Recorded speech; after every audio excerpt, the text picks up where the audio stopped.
Hello students, in this video we will solve question number 3 of exercise miscellaneous of class 11 chapter 1.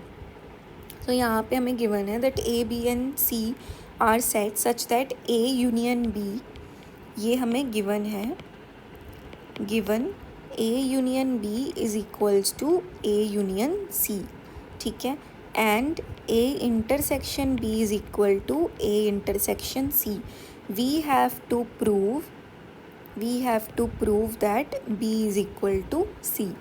ठीक है, देखने में तो लग ही रहा होगा कि इक्वल है, but still we have to prove it. ठीक है, सो ये हमको गिवन है, we have to show. So start करते हैं सॉल्यूशन से. Let x is an element that belongs to B. ठीक है, अगर x B का एलिमेंट है, so this implies that x will belong to A union B also.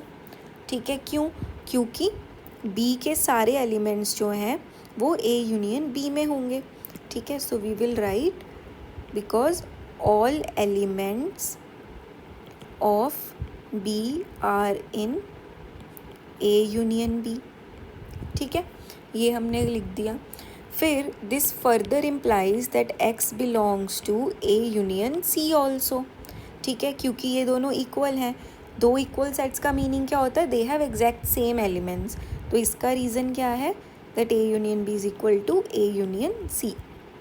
ठीक है, x बिलोंग्स टू B, तो x belongs to A union B, x belongs to A union C.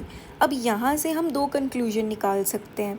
ठीक है, या तो x belongs to A और x belongs to C, क्योंकि इससे हम 100% नहीं बोल सकते कि वो C में होगा ही होगा, क्योंकि वो A में भी अगर x होगा तो भी वो A यूनियन C का पार्ट होगा, राइट. तो x बिलोंग्स टू A और x बिलोंग्स टू C आएगा इसका आंसर.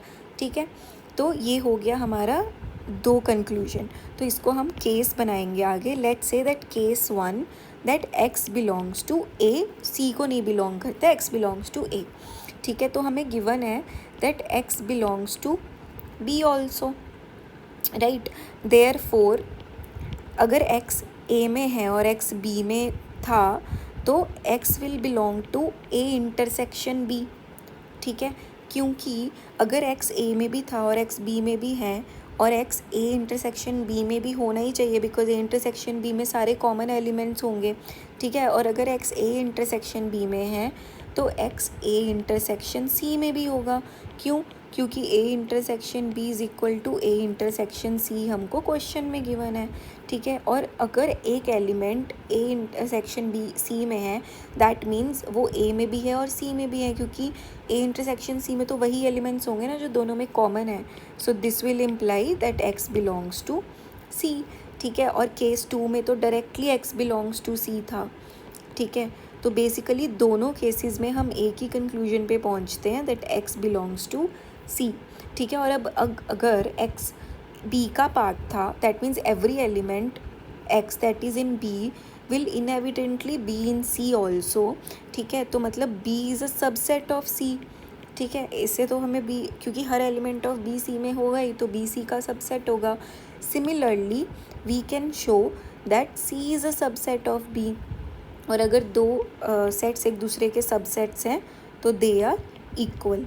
ठीक है, हेंस प्रूव्ड. तो सेम वे में हम ये भी प्रूव कर सकते हैं that C is a subset of B, जैसे हमने प्रूव किया B is a subset of C. तो this implies that B is equal to C.